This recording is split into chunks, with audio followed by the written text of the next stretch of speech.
Hi, welcome back to another episode of Discovering Foundational Truths. My name is John Lemus. Director Muller. Hussein Ambro. Actual title for today is going to be a three-step process to rewire your brain. Okay, and then we're going to start out with a couple questions. My first question to you guys is there a difference between knowledge and wisdom? If so, what's the difference? Is there a difference between knowledge and wisdom? And if so, what do you think the difference is between the two? Any idea difference between knowledge and wisdom? Knowledge, I think knowledge is something with more of school base, something that you have to like learn, and wisdom is like experience. You know, going because that's what wisdom is supposed to do. It teaches you, just being able to like see something that you experience, and it's something that it teaches you to, and like maybe next time you get into that situation, you respond differently because you've already experienced that. Okay. And both of them are good. Okay. Yeah. What actually, the way it kind of reads, it starts out with knowledge, then you get understanding, then you get wisdom. So knowledge is just kind of like facts, you know. I mean, just reading a book, you know. But you could be really smart and still not know how to apply. Yeah. You know, the application of that truth, you know, or whatever, is your wisdom part. You know, you have to be able to apply it to your everyday situation. So that's kind of the difference between the two. All right. In your opinion, can people truly change? Or do they fundamentally stay the same? In your opinion, we'll go with you first. You think people change? Yeah, people change Yeah. for sure. You're asking why?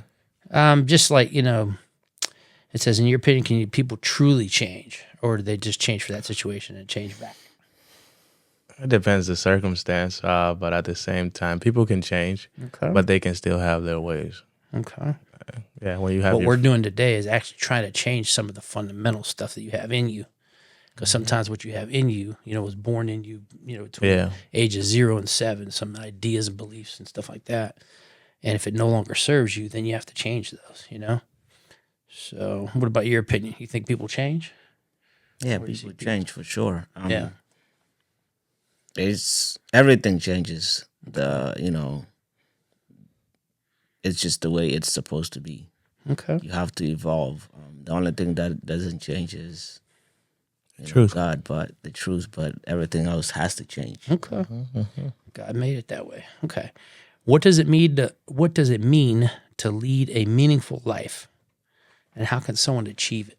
Well, that's a tough one. What do you think, by your definition, is a meaningful life? Supporting What does that even mean? supporting your family. What And does that even mean? Meaningful life. A meaningful life. If you have a meaningful life, what does that mean? meaningful life, Yeah. like you did something. That's how I look It at has it. meaning to it. Yeah. Right? Okay. So is this something like having lived like a purposeful life? Mm-hmm. Okay. Yeah. So what does that mean, and how does someone achieve it? I mean, everybody has a different answer. I mean, from my point of view, it's like taking care of my family and Okay. what's that's it called, what gives being meaning to you, okay. financially free. That's how I look at it. Okay. So how do you achieve it? You got to put yourself in a situation to win. That's how I look at it. Okay. So do you have any secrets? Secrets? Do you have any ideas? Like you could tell somebody, you know, say they wanted to be financially free. I mean, I look at it as you have to see the vision first, and you got to start with small investments. That's how I look. Okay. You know, you might not see the outcome now, but you can wait a little bit at some time, and you'll see it later. Yeah, the way I explain that to people is everything has a seed of itself inside itself. So the people that are actually trading their time for money, that's not how it's supposed to be.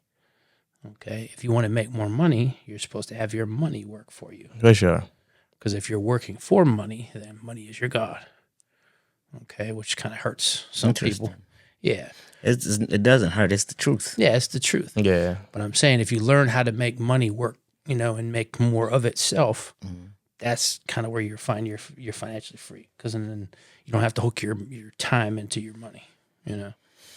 So on that lines, how does the concept of time impact our understanding of life or existence? How does I want to ahead. Yeah. recircle back. You Yeah. said if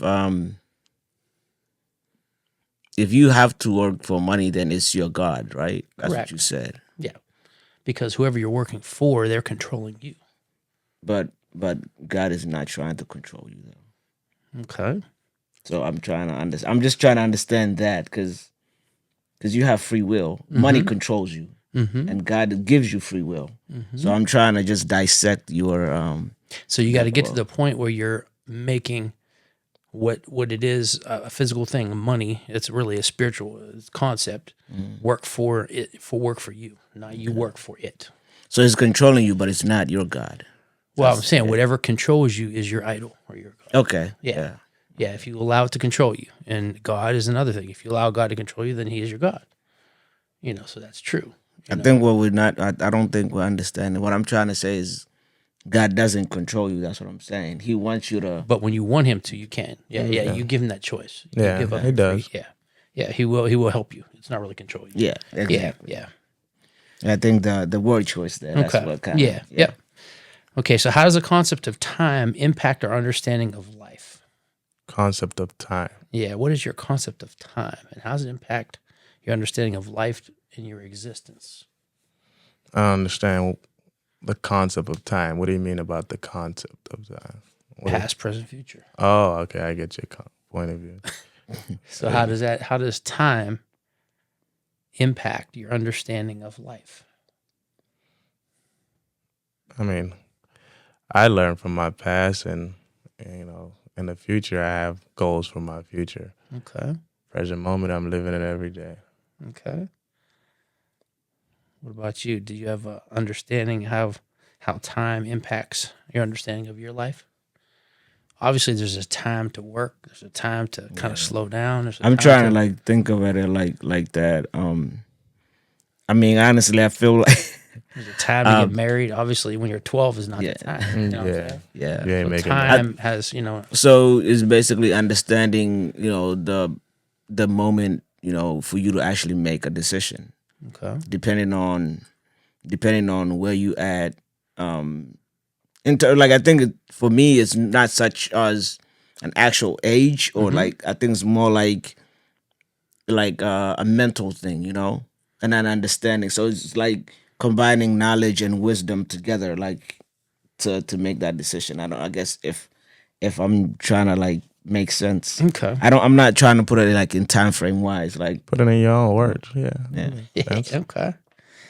Okay. So, what type of ethical considerations should be put in the development of artificial intelligence? So, what do you think they should be thinking about when they're making artificial intelligence? relegation.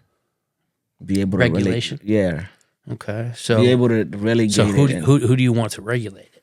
I mean, definitely not the government. Because they can screw up. That's what I'm saying. pancake. They're screwing up right now. Yeah.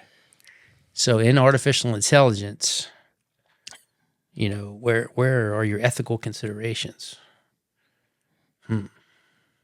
I mean, I want to ask you that question. Where's your ethical consideration? Where's mine? Yeah. I actually, like I said, I honestly believe technology could be good or bad, just like money could be good or bad. Just like people. Just like people. Anything, It just yeah. depends upon the person that's actually using, the tool or the leverage or whatever. So even if you have ethical considerations, there's going to be people that are unethical that are going to be in control of it. So it's hard to regulate it, especially at its infancy stage, because you don't know what it's capable of until people do stuff, So I think laws actually come after, new stuff. You know what I mean? Otherwise, that's the only reason why we have laws, is basically to try and keep us, our moral compass going in the right direction. So, yeah, I mean, some of the ethical considerations, I don't believe that artificial intelligence is going to take every single job away. That's impossible. You need Yeah, a human I to don't do think it certain is, because things. really, even like on the computer with kids and stuff like that, it's not the same as being in person. people can learn that way, but a lot of kids can't. Would you have robotic police officers? That's the question, because I want to hear your answer. Yeah, I mean that would be kind of tough. I mean, honestly, a police officer in general, has his own ethics come into play everywhere he goes. His own fears come into play. So with robots, I don't think they'd have the same fears. Yeah. So And maybe no ethics either. well, I mean, you can program ethics into it. you're right. Yeah. You can program them in there, but It's coming from the. it's definitely coming. yeah. Yeah, for I mean, sure. they already got robots, taking eye scans and not allowing you to go places and controlling electronic stuff over in China and stuff. If you're certain, I guess it's your society score or something isn't so high, then your electric car can't even get charged. It's like, what the heck? I hope it never gets that way here. I don't think it will, but that's why I want to stay away from the electric car myself. I don't want someone to just push a button and my stuff stop in the middle of anywhere. Oh, they can still do that with your gas. They probably can. I told him if he has a computer. They have chip, a computer chip. Yeah, they could do it with your They found a gas way. So You want an old car. Yeah. That's what you need. yeah. So really, the ethical considerations. I mean, for the answer to this question is, I think it has to kind of come about as you see how it kind of progresses itself. Yeah. You So know. like makeup as the technology gets better. Like, okay. Yeah, you just have to make sure that it doesn't go bonanza, which it probably will, but oh well.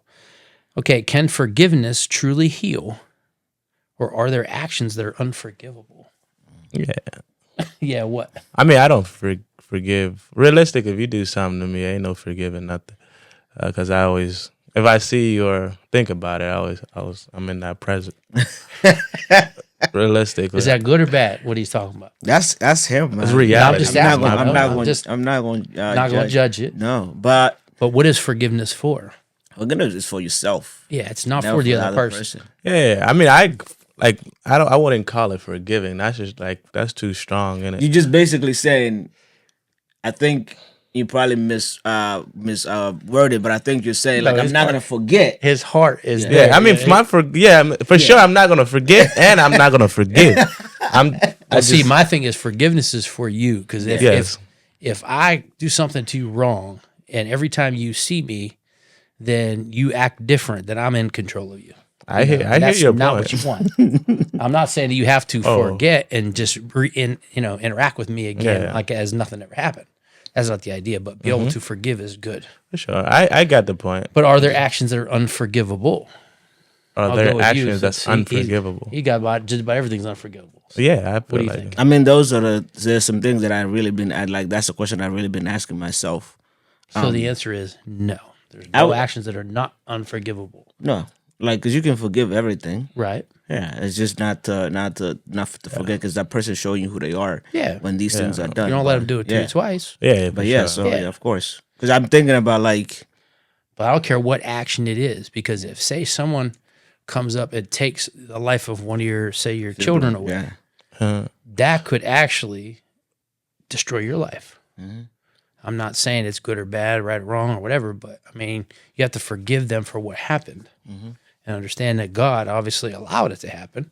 Mm-hmm. So you got to move on from that. Otherwise, you're going to get stuck in time. I can feel it. It's hard though. Yeah, that ain't gonna happen though. Ain't gonna happen. No, you're gonna clap back. That's all See, right. I understand. I gotta get mine. Yeah. But I'm saying an eye for an eye, you're going to have a bunch of blind people. That's just what it is. Okay, so how does culture influence our perception of right and wrong? How does culture influence? Because you was raised in it, and for you or whoever it is, you just feel like it's right in your way. Okay, so give me an example of culture that you think might be different than my culture. It I mean- being right to what? Clap I mean, back. for us, like, okay, you can say cousins. Why we marry cousins?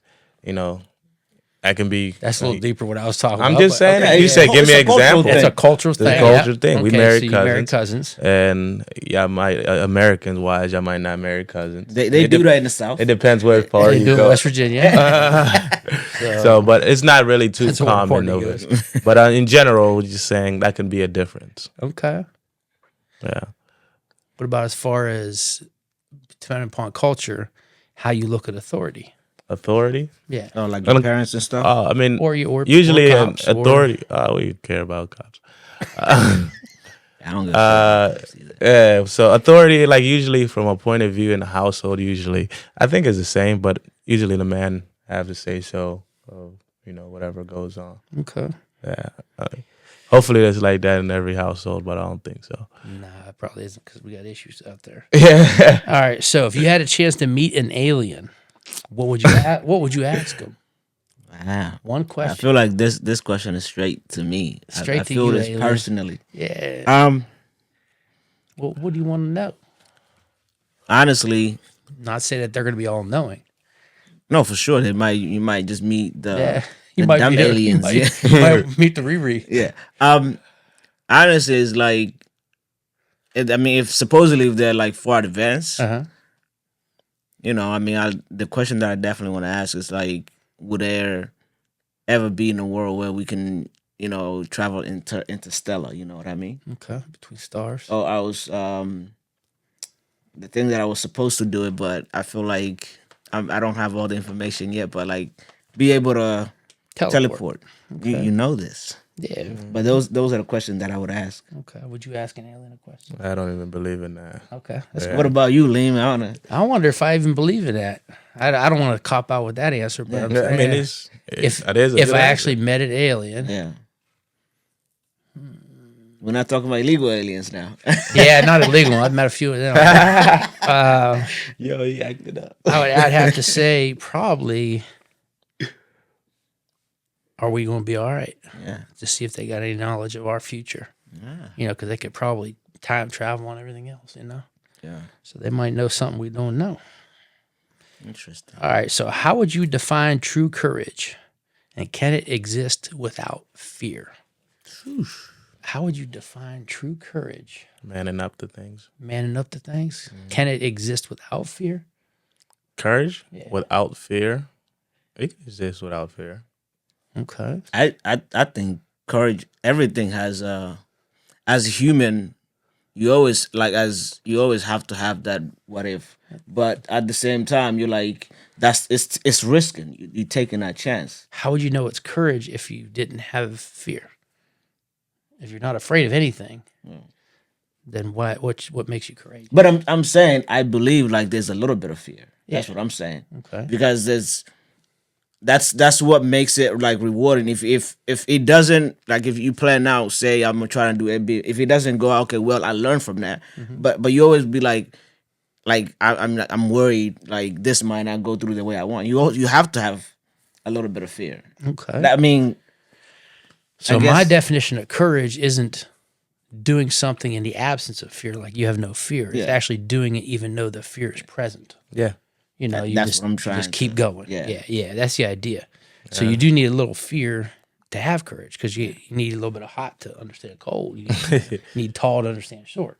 Yeah. I mean, it's called dichotomies. That's the idea of. I mean, sometimes you Earth. could be so determined, you could have so much courage, not even worry about the fear. I I'm mean, saying, yeah, what's my definition of fear?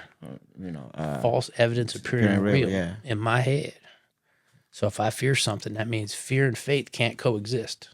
So if I have faith in my God, then I shouldn't fear anything. What can man do? Okay. Man, how do societal norms influence individual behaviors and decision making? Societal norms. Any idea what that is? Yeah. It's just what. You go and jump into like a SAT Which, course. no, that's easy. Come on. What's Just what normally the society Yeah. accepts. it's self-explanatory. So how does it influence individual behavior and decision making? I think everybody wants to be, marginalized as to fit in and marginalized as that person it's a good law abiding whatever citizen or whatever. But that's actually like BS, because you're gonna be just like everybody else, and you're actually taking away the specialty or the gift that God given you, and just wasting it because you want to fit in. And a lot of people get pressured. Oh, you have to go to college because that person go to college. Especially like a lot of parents, like African parents, they'd be like, oh, that person did this. Why didn't you Yeah, do you do that? it, yeah. Or why aren't you doing this? And why aren't you here? Like, why didn't you get married at this time? Why don't you have a kid? It's just like those pressures, and they're getting pressure. Like your parents will be getting pressures from their friends. Yeah. Their friends like, oh, That's called my son societal this, norms. You know what I yeah. mean? Oh my God. My son did this and this, and then they're like, ah, They're shit. bragging. My son got it. Exactly. Yeah. So it's just like one of those things. But then they- it's okay to be different because you are different. You have Yeah. different, traits. You have different gift because you're, Desires. So it's okay, and it's okay to be different. So the more rules you make, the more rule breakers you have. Absolutely, because I there's think always going to be rules were resistance. actually What is it made- called? Resistance. Yeah, rules were actually made to be broken. Mm-hmm. And obviously we need some laws and stuff to try and, curtail some of the really crazy behaviors. But I'm saying if you follow every single rule, you're not going to be the one that actually makes it. Yeah, it is. I mean, you broke a few rules coming here, and so did I. yeah, Yeah. yeah, I did Speed that. limits. Man, those don't exist. when I'm driving. it's got a little circle, right? Don't get the little, stop sign. All right. Can empathy be taught? Can empathy be taught? In other words, feeling for other people, how they feel in a situations, different I situations. mean, no, I don't think. I mean, if it's taught, I feel like that's fake. You gotta have fake. that in you already. So what if you don't have it? So how You could you you teach gonna it? learn it. It's, You won't it's learn today. reality will teach Gonna you teach harder you, than okay? it is. So It's life through, lessons will yeah. teach you. It's going to be Kensho Satar. You're going to learn one way or the other because you have to be compassionate because your mighty creator is compassionate, right? Mm-hmm. And you're going to have to. So He gonna give you multiple options to learn from the situation. what you show other people is what you get in return. Mm-hmm. You know what I mean? So if you're compassionate to them, they'll come back for you. They'll learn. And some people might not want to be, might not want compassion, but you after the lesson has come, which I feel like there's lessons that I've gotten through, Kensho Satari, and like I didn't see them at the time, but like now reflecting, as you get older, like you're like, this was for this, this was for this. Like I get it now. It's all to make you stronger. Yeah. Yeah. Okay. How does the concept of justice vary across different cultures and societies? Justice of what? Justice of whatever. Doesn't matter. Justice in general. The So right how of does it- something. How does it vary across different cultures and societies? It could be different in every. It definitely is different. Yeah. I don't really think about justice too much. You don't think about it. Yeah. What's your definition of justice? Everybody's treated the same. The right of something. Something, But you right? can't treat everybody the same though. No, No, because everybody's not the same. the circumstances are different. So in cultures, is there a difference in justice in cultures? Absolutely. Yeah, different consequences. Okay. What about societies?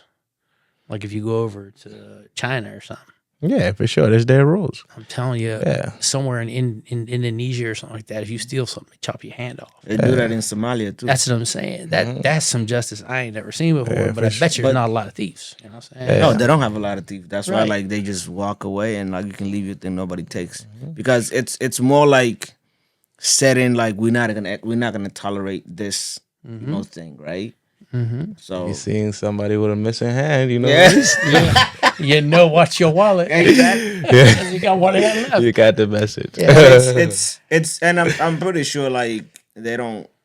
It's not something, but it's being able to. It's creating peace and it's creating whatever like Piece or pieces, right? yeah. It's creating something. Yeah. Um, Okay, so how should society balance the need for privacy with the demand for security? Need for privacy. Need for what- privacy uh, with the demand for security. Give an example, like a cell phone. Track you anywhere you go. I mean, I'm okay with that realistically. Okay. I mean, because from a point of view, it's like, especially when I'm traveling. There was what's it called? When I went to the Bahamas, my service was off. I said, nah, I ain't going nowhere because they can't ping my location. So realistically, on my end, I'm like, okay, I need for my phone to be pinging. If anything happened to me, Okay. they can find me anytime. That was one thing I was looking at. Yeah, so it's kind of hard to say that you don't want people knowing where you're at, but you want to know where you're at. You know what I mean? You're using Yeah. technology, GPS systems and stuff Yep. like that. So it's you know, common so sense. I think accepting, if you accept to be part of society, like society now is accepting that you're giving up half of your privacy. Like the only, like, in terms of like where you at, whatever, like the only privacy you have is when you close the door. Yeah, that's the know? only yeah, you privacy. got that because they can Yeah. listen to your TVs. And Exactly. Like Well, I mean, you don't need when you those accept things. To be part yeah, of, you're you right. know, Yeah. that's If you want accepting, those, yeah. then you're accepting Yeah. what it Because comes yeah, with. he's right about that. Okay. Okay. So, how would you define personal identity, and is it fluid or is it fixed? Personal identity. Your identity. My identity. You create your own identity anytime. Is it fluid? what's- What do you mean by Fluid fluid? does it change? Does it change? Oh yeah. I mean, for me, honestly, He's funny. Oh yeah, yeah. No, no, he 'cause- just got so. Yeah, because you said fluid, I'm thinking about You're like a thinking something tripod else. that Oh, I thought has you a were talking fluid about- head. No, I thought you were talking means about that, gender. Like, it's you can pan it and tilt it like nicely, and you know what I mean. Control so it. every time I hear fluid, I think about like a nice tripod, like a $10,000 tripod. Yeah, I want to go. Yeah, Yeah. really That's what I was buttery. like, Yeah, yeah. exactly. Almost like the I watches. I think it's definitely my personality, right? Personal identity. Personal identity. identity is definitely So, how would you define your personal identity? it's fluid. Okay, it's fluid, Yeah. so it changes. Yeah, because I'm not the same person that I was 3 years ago. You're not the same person you was 5 minutes ago, Absolutely. Okay. So it has to be fluid, right? right? Okay, so the definition of your identity is the story you tell yourself about yourself, and like, The more experience you go through, the more. yeah, what you actually will tolerate. So it's your floor, and it's the story you tell yourself. So if you want a better identity of yourself, you tell yourself a better, Better story. stories, yeah, for sure. Yeah. So okay, What about yours? what's my personal identity? Yeah. Is it fluid? Absolutely. What do I tell myself? Well, yeah, what do you tell yourself? now This my- is interesting. Yes, nowadays I tell myself exactly what God tells me. So I am the head, not the tail. I'm supposed to be a lender, not a borrower. I'm the beginning and end. You know what I mean? So it's like I'm supposed to take care of everything. So that's the idea, is to try and get His words into you, because you can say anything about yourself as long as you live by your word, then your identity is solid. But yeah, you gotta make it higher than what you think you are, Yeah. because society's going to tell you something different.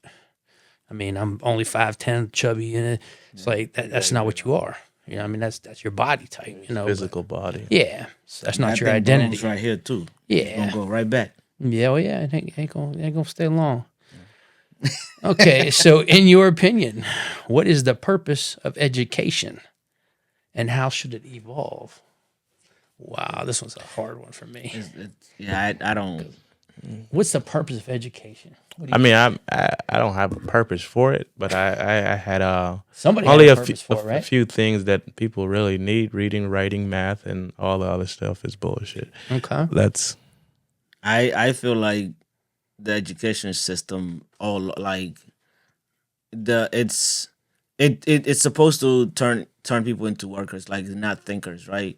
And I think that's one of the things, like Vusi, there's this speaker and entrepreneur Can't guy. say his last name. Yeah, I can't say his last Vusi name, is- but yeah. yeah, but he's saying like you're not like you need lazy people, because that's the people that actually trigger their thinking system, right? If you show somebody, okay, supposed to do this A, B, and C, they're just gonna do it A, B, and C, not being able to put their own input. Then you're taking away the speciality, the gift that those people like they receive from God, not being able to put it to work, because you're like, okay, we're gonna do this. Math is how it's done. You're gonna do this. Like, it might as well just have robots instead of having people and have the input. Okay, so how should it evolve?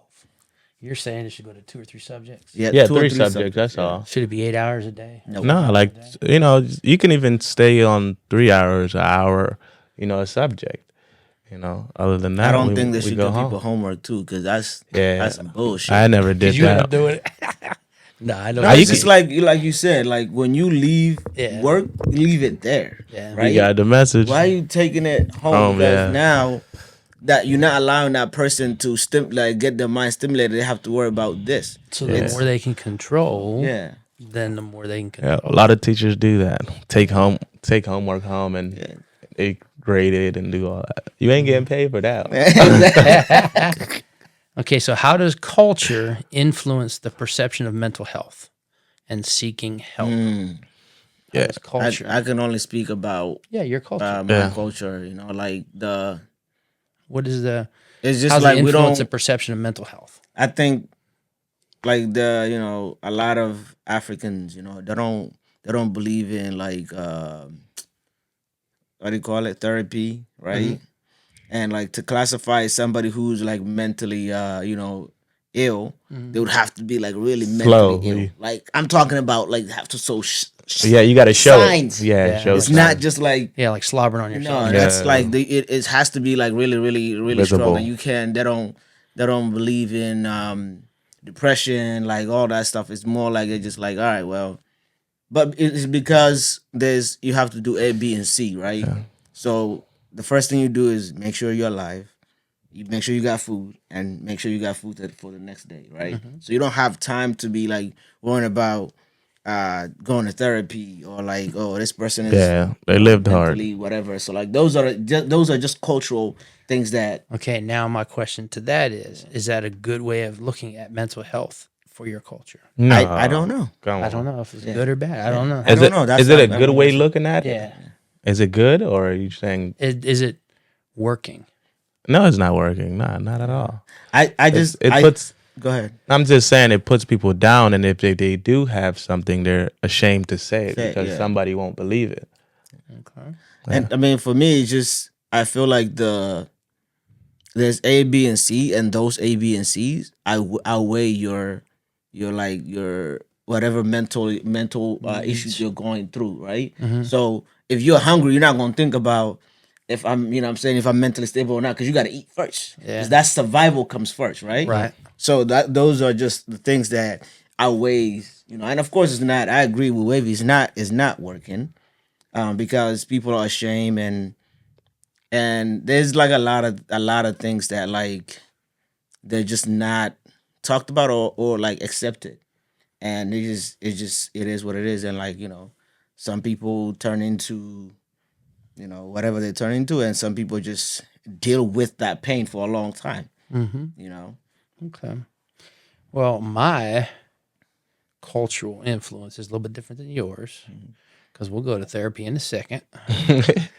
But my problem is on the other side of what you guys are talking about, they start making up stuff just so they can go talk to somebody about it. You know what I mean? It's like depression is nothing more than anger turned on yourself. Yeah. So if you're depressed, that means you're thinking about yourself too much. Then you have to try and give, service to others, it helps you get out of depression.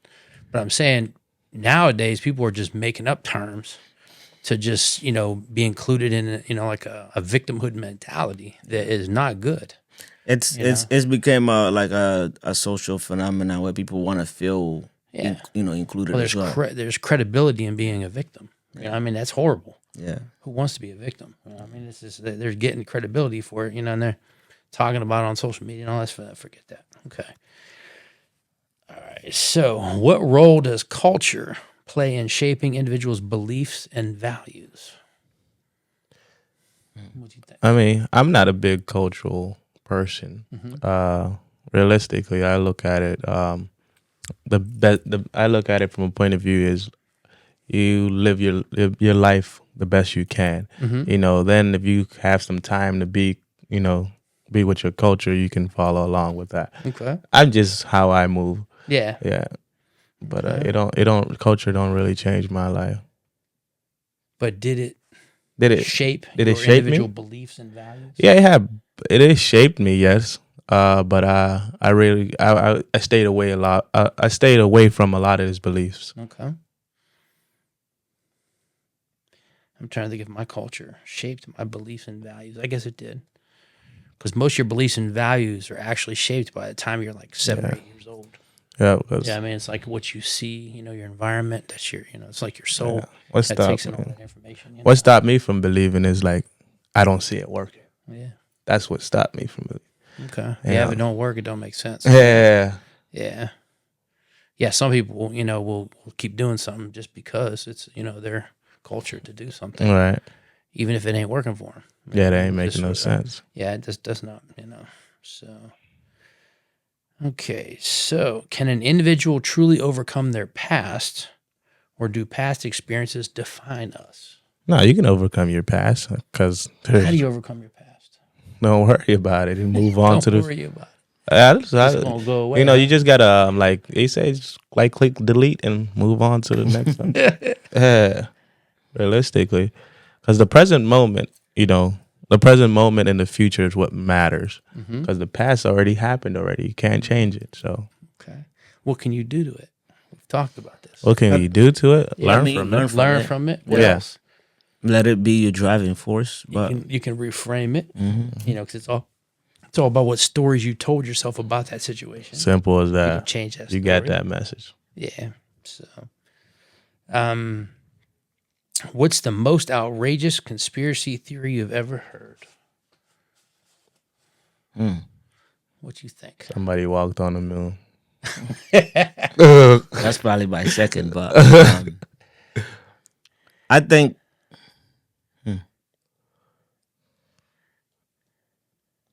Wow. What is yours? I'm gonna Mine has to revolve around money, because money is nothing more than a concept. Yeah. Because I just watched something on the internet the other day. It's like, if they can print money in a federal government, which they do, they print it every day. Why they charge us taxes? To show you they have It's power. control though. It's control. Yeah. It's to keep you at a certain level. Yeah, it's control. It's like, why does the government now want to hyper tax the rich? You know what I mean? If you're wealthy and you put your business together and you've done everything you're supposed to do and you get ahead, why should you pay more taxes? Because we obviously get taxed at a lower level. Say, even if you take 30% of my tax, you're only looking at 30,000 out of 100. If I'm saying that ain't nothing. If you have 100 million, then you're taking Lame. 30 million.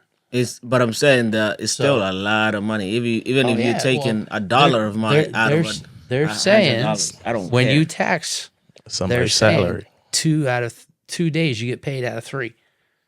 That's just the way it is. But I'm saying, Working why? free.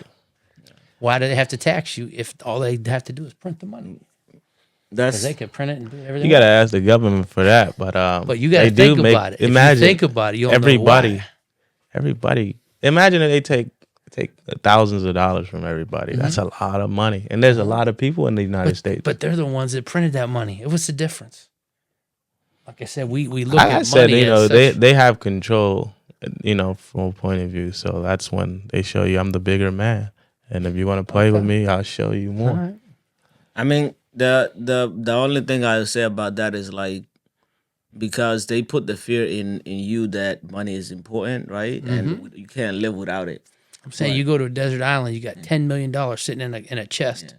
Money has value in it, but only what you can use it for to buy something. But I feel like money has value to only the ones that You can't value eat it, it. though. Yeah, you can't eat it. You can't live off it. You can't. And the way to do that is to scare people and everybody to believe that, okay, like this That is money's real. gonna be exactly. It's not even so real. That's what it is. Because if you really concept. want, People you would really do want it, anything you can for money. stop. You You can ain't stop lying. everything, really. Yeah. But you're not gonna get enough people to get on board because they're scared also.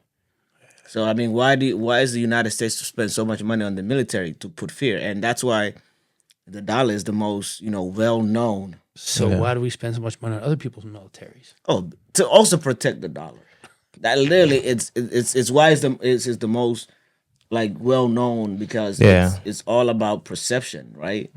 It's all about, okay, if you talk about us or talk about currency, we'll blow you. So we'll make other people scared. We'll make other people scared. Yeah. And we're gonna put that fear in you, and you're gonna continue to to value our money. And it's if you do anything else. I mean, the same thing with. That's why they killed Gaddafi, because he wanted to create a currency that was gonna overthrow the dollar and the pound. So like it's that type of it's a concept, but that concept is protected by the military. That's why it's the most government funded program. Money laundering system. We're all gonna get arrested. That's all right. No, there's Okay. a million people talking about it. Believe Yeah. me. Okay, so this is the last question. What was the strangest thing you believed as a child? What's the Oh. strangest thing Oh. you believed? I as was a thinking child? about this one. Uh-oh. Think about it. When you were a child, what's the strangest thing that you believed? Oh, I mean, in my end, I felt like I was a robot at the time Oh, yeah? because I felt different from everybody else. Okay. Yeah, that was. Then I got to Just I to got feel to like the you fit point of in? view because to fit in wise. You know, Yeah. as a child, this is funny. I believe like all artists, like so I believe like the government was paying for entertainers. So like I didn't think so for example, when we first came to the United States, you know, we had cable, we watch MTV, like, you know, listen to music. So I thought like actual musicians, actors were all getting paid by the government to entertain. I mean, that still can be true though. Well, they I mean, really are. No, but I'm Yeah. talking about like no album sales. Like I didn't think Yeah, like they were okay. selling albums or anything like that. I Okay. thought like it was Like a stipend or something. stipend, like where yeah. okay, like you go through this process, you get selected. Okay, you put in this list where you get paid to put out music, you know, but not like actually people buying. That's what I thought. Okay. What is the weirdest thing I thought about as a child? I guess as a child, I thought I could do anything. I mean, that's That was just, I know that's normal, but I mean, just exactly, like, and you should still feel like that you right now. should feel like that because you can. What culture's definitely whooped that idea pretty good. All right, so there's a 3-step process. Anytime you want to change your mind or change your thinking, what ends up happening is you have something in you. It's your beliefs, your limiting beliefs. You have your old thoughts of how something happened before that keep popping up. Like, say, some people think that money is hard to make. It's hard to come by. You know, money doesn't grow on trees. That's what my mom used to say all the time. You know, so you get most of your beliefs by the time you're age 7. So a lot of the stuff that's in there is the lens that you see yourself in right now. And you don't even realize that your old limiting beliefs are actually slowing your future down. You know, so the idea is there's a simple 3-step process you can do to try and, in the moment, change that limiting belief to something that will actually serve you. Okay, so your beliefs actually create your reality. You have to understand that. Whatever you believe is what you see. And I told you before, everything is what's called a mirror verse. So when I'm looking out and I see, well, these 2 kids acting a fool, then that's my problem. That's not their problem. They're just being normal. They're just doing what they do. I mean, I'm looking at them and I'm judging them. I'm doing different things, you know. So if something's bothering you when you're looking at it, you have to think inside you what's bothering you. Your brain is a goal-achieving machine.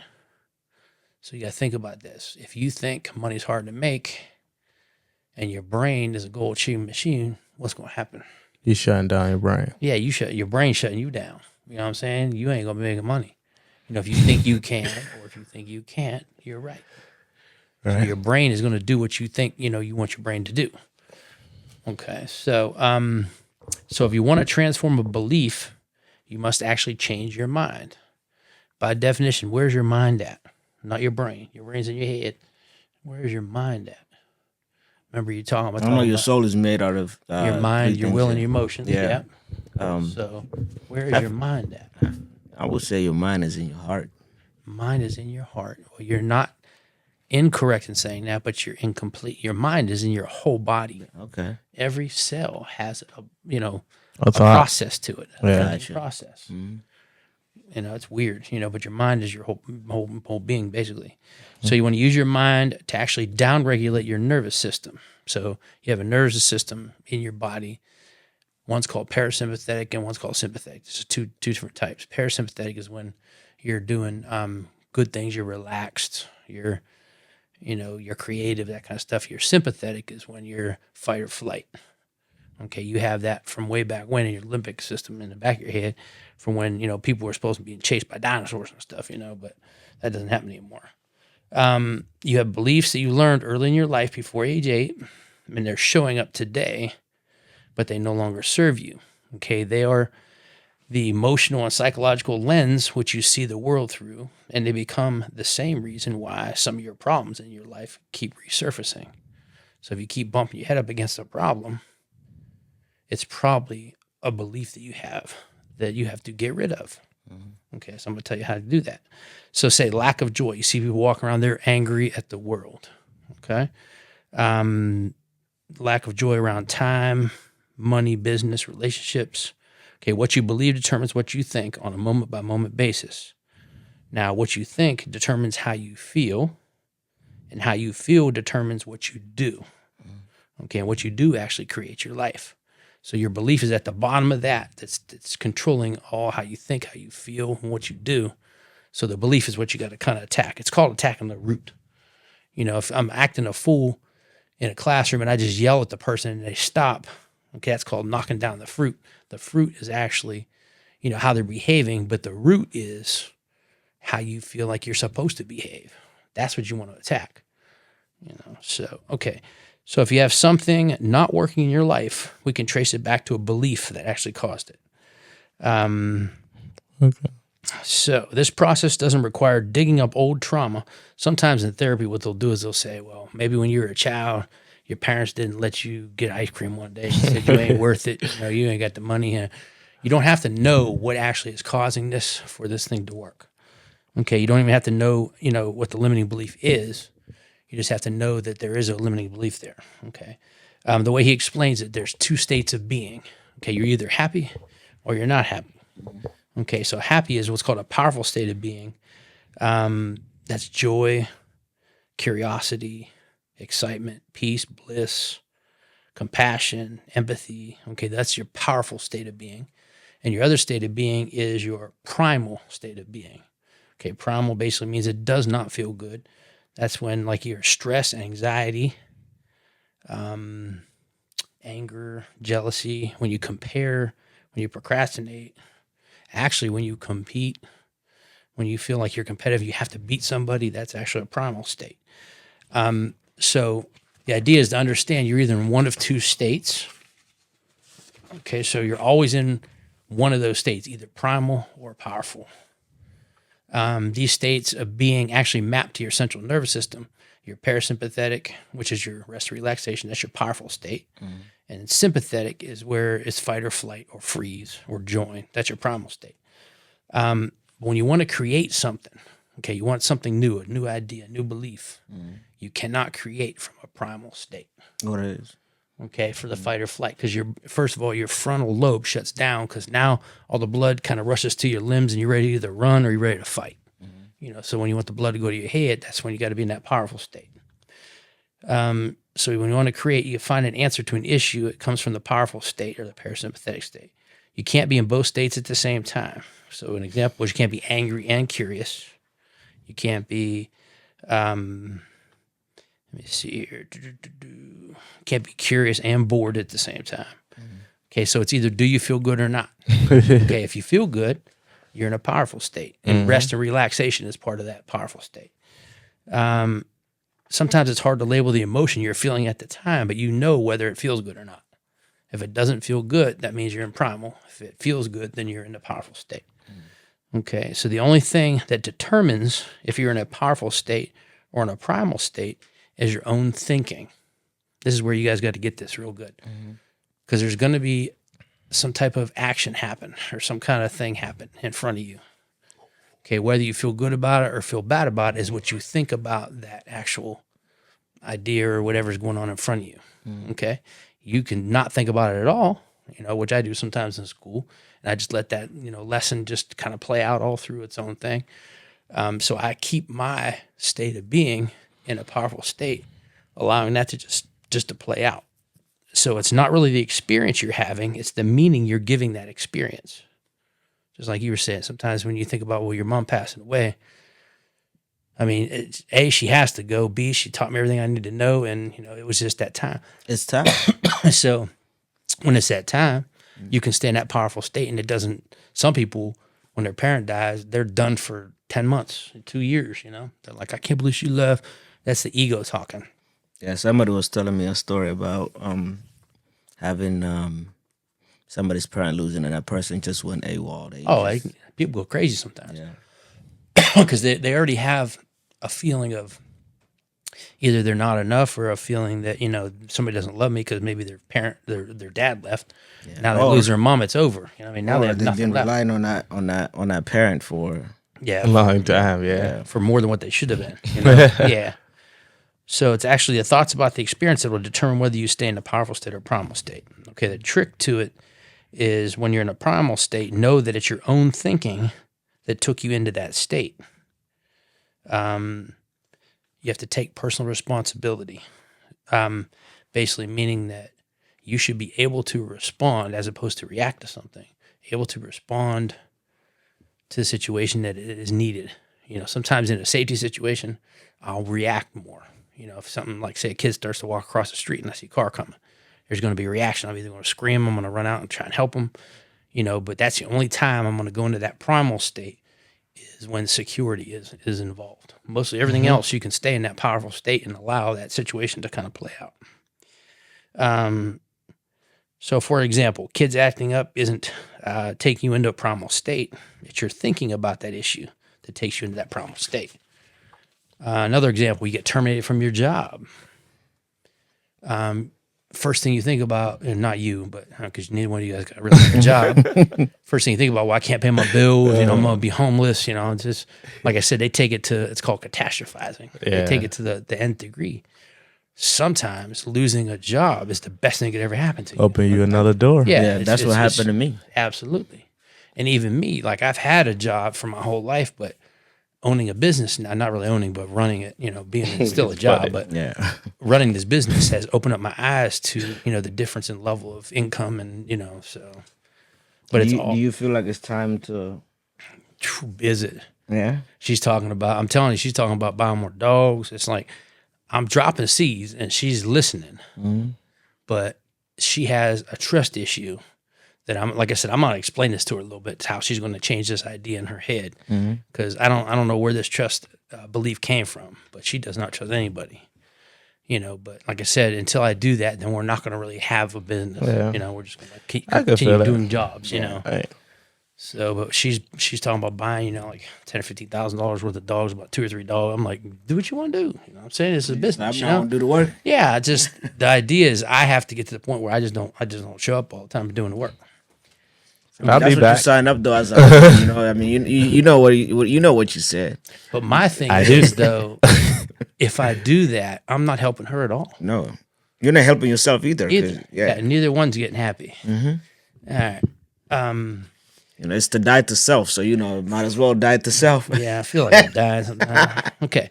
So what you tell yourself, whether you go powerful or primal, is the meaning you give that experience. If you want to be solution oriented and always come out on the bright side, you cannot go primal. So when you start thinking experience is happening, you start thinking of something negative, you don't feel good. You're thinking, well, why is my thinking taking me into this primal state? See, you have to, that's the part of responding as opposed to reacting. If I react right away, you're just going to see emotion or energy and emotions come out, you know, whether I scream at somebody or holler, you know, like I said, if you see that, then you're not giving yourself that little space to stay in that response. So, change maker can only come from a powerful state. It's your thinking that's moving you into this stress, anxiety, anger, hopelessness, depression, overwhelm. Okay, the quality of your thinking that's moving you into that primal state, actually 100% of the time, that thinking is untrue. That's something you got to understand. That's like step number 2. First, you understand you're going into a primal state. Second of all, if I'm going into a primal state, I got to think what I'm thinking right now is not true. Just because I lost that job does not mean I'm going to be homeless under a bridge in 2 days. You know what I mean? So, like I said, once you understand that, It's a feeling for the moment. yeah. So limiting beliefs, entertaining, catastrophizing, and limiting possibilities. People just reflect back to you your own anxiety that's limiting your success. It's called a mirrorverse. So if someone is acting or screaming, hollering at you, they're reflecting back to you how they feel. They're not basically telling you anything you know that you should know. You know, because once they allow themselves to go into that primal state, they're liable to, you know, react to anything. So here's an example. A lady with an autistic child. Okay, she noticed when she was going into a primal state of being, she knew it was her thinking that was leading her there. She knows her thinking was untrue. What happened was when you have an autistic child, sometimes they just start screaming and hollering or banging things or whatever. And that lady thought that she had to get certain things done that day. and she thought that child was going to just mess her ideas up, what she's supposed to do. So her anxiety of not getting stuff done was being projected onto that child, making that child go into that manic state, as far as like throwing stuff and doing, sometimes they just do different things. So she tried to use patience with the child, and she actually miraculously changed. So her desire was to actually have a safe home, have her child, be halfway, just cooperative with what's going on. But the way she does it, though, is not by yelling and screaming, not going primal and try to control the situation. Only thing she can control is herself. Okay, so the way she thinks, is definitely untrue. It's like whatever she had to do that day wasn't that serious. That child of hers is way more serious than what she had to get done. So when she started thinking that way, then she actually came at it a different perspective. And just like I'm doing in school, when something happens, I come at it differently. I allow that child to think about what they're doing. Mm-hmm. I don't have to do that every time because that child is naturally going to start thinking about before they do it. So it's kind of like a hack into like behavior of people. When you see something wrong, like I said, you only have control over yourself and what you think about that situation. So I'm gonna give you all three of the steps in a second here. So she wanted a more powerful, peaceful home, cooperative experience. It can only be achieved from a powerful state. If we experience problems from a primal state, they're just going to keep going on and be problems until we find an answer to that situation through a powerful state. So it's not the situation that's actually causing you to act foolish. You're acting foolish because of that situation. So if you stop acting foolish, that situation will eventually not keep showing up. So once you learn the lesson goes away. Give an example. If I sell drugs, lesson is I'm going to jail if I get caught. Come back, I come back out, I sell drugs. I didn't learn my lesson. I'm going back to jail for a longer time. This time I come out and I don't sell drugs. Lesson's done. I ain't got to go back to jail. Yeah. Same idea. But that's common sense, though. That's an easy way to explain it. Yeah. Some of the other things, though, like I said, because you have children, you're going to have children. I don't have any. I got dogs and different things happen at school and stuff. But how you react to that situation is how that situation is going to either perpetuate or it's going to terminate. I wanted to ask you a question, but Yeah. I feel like I would ask you in private, but go ahead. Okay. So step number one is notice that you move into a primal state. So you don't feel right about something. Okay. Recognize to the fact that it's your thinking that moved you into that state. And that thinking 100% of the time is not true. You're making it worse than it's supposed to be. It's all about limited beliefs and stuff like that. Like I said, once you figure that out, then you can actually change that limited belief. Okay, so when we think this way, you can't pay your bills. You're going to be homeless, jobless, that kind of stuff when you lose a job. And your goal, or your brain is a goal achieving machine. You actually think that way. That's what you're going to be. You're going to be homeless. People. The one guy says that poverty is actually a result of spiritual warfare. Like what you think about makes you poor. Because you can make yourself poor by thinking poor thoughts. It's weird. It's not weird. That's fact. But I'm saying all you have to do is change the way you think. No, because I think last time we talked about, people, people who go to church and always pray. I'm talking about even people who go to mosque, people that just pray and expect to, what I mean? Get everything. It's the thought. It has nothing to do with Praying all day. It's because you're praying. You're like, in your mind, you're like, I already don't have enough. I don't know how to make enough, right? Yeah. And you're like, I'm praying for God to just make it appear. That's the thing, right? See, you don't understand. That's not what God does. No, I'm saying God gives you the ability to make. Yeah, we things understand. appear. Yeah, we have to make it appear. He just saying. But I'm just saying, you're like, I don't know how to make enough, so I'm just gonna ask God to just make. Give it to me. Give it to me. Yeah, he ain't doing that. Exactly. He'll give you a thought on how to make something because he gives you the power to make. They don't wealth. want the thought. They They want don't it want the happen. thought. They No, want, they just they want want the the- money. Yeah. Yeah, they want the check. Yeah, you got the message. Okay, so if you want to change your beliefs, your habits, or your thoughts, you have to change the habit in the midst of the limiting belief. So when it's happening, you have to be aware that it's happening. And that's where the power of change is going to happen, is when it's actually happening. Because once you change your idea of a situation, then that situation is going to change. All right. So you can't just sit here and think, well, I want to make money. I want to do. What you have to do is in that time when, say, you're trying to make an investment, and you're like, oh, I can't do that because I'm going to lose this money. At that point, you have to think, well, what's the limiting belief that I don't have enough? You know, how can I change that? Well, I have more than enough. You know, if I try this, I'm going to have Investors, more. you Yeah, mean? yeah. You have to step on the other side of that to change that belief. So you have to change the habit in the midst of the limiting belief. So what's changing, or what's changing up is from your limiting beliefs. It's never going to work out. It's not going to be enough. Not enough time. Most of your beliefs are formed before your age of 7. So while your brain was actually forming, your money beliefs came in. Every moment is a miracle. We need to have a process to change how we look at things. It's actually our birthright to be wealthy. If you think about it, if you actually think you are a child of God, and God is the king of all things, he owns everything on this earth. For sure. Well, you're not supposed to lack anything. You know, you lack things because other people say, well, you ain't from this place, or you ain't nothing. Okay. You ain't never going to be nothing. That's the beliefs you think about and listen to, you know, when you're growing up. So well-being and on all levels, you know, whether it's, you know, your finances, whether it's relationships, whether it's supposed to have well-being on all levels. It's all about alignment. So every experience, you have to think about this. Every experience is an opportunity for growth. A lot of people think all these experiences are problems. Yeah, they're all If you teachable think they're moments. problems, then they're going to be problems. Yeah, they're all teachable moments. Yeah. So they're all opportunities for growth.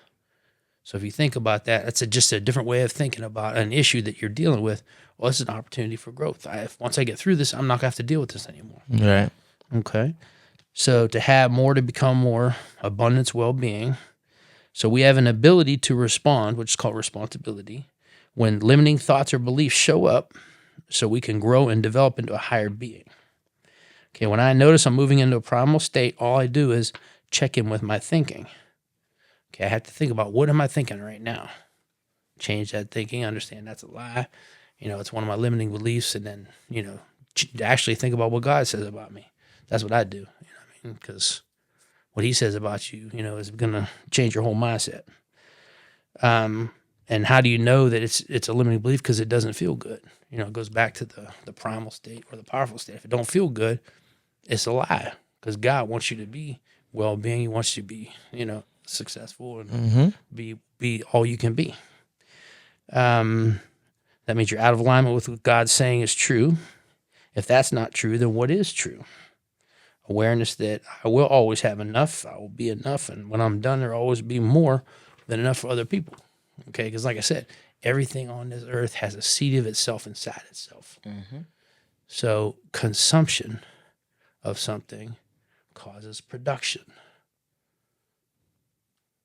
Okay, we're not going into a bakery where if I go in there and I buy 12 donuts, there are going to be 12 donuts less. We're going into a garden.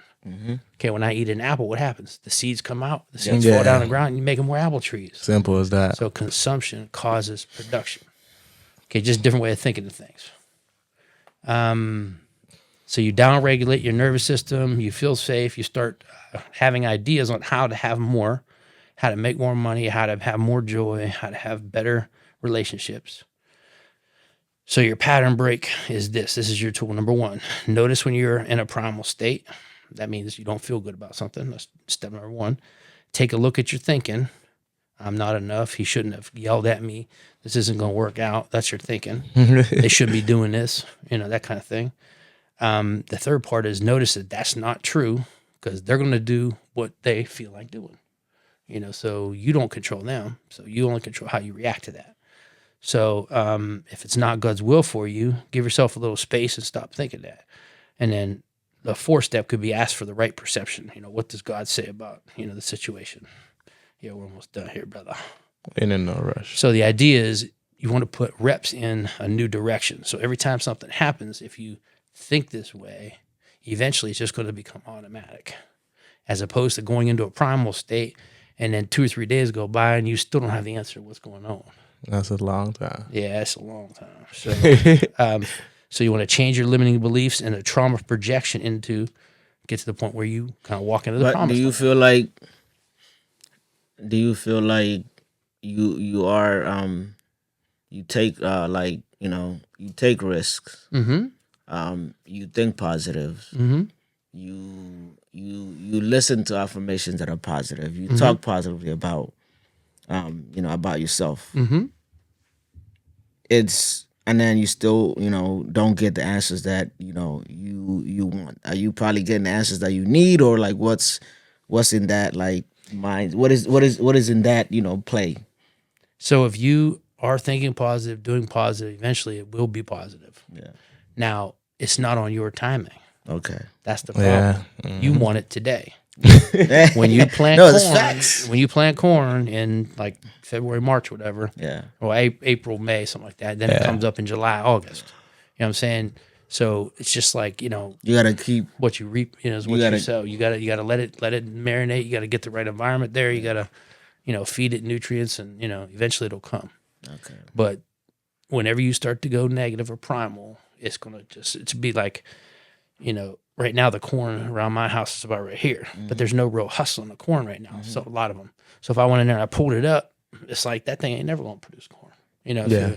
In its time, it will produce what you're looking for. Yeah. But you have to believe in the system you're using. You have to believe in the difference between primal and powerful. When you're in powerful, anything can happen. When you're in primal, you don't want things to happen because you want to control everything. Yeah. So,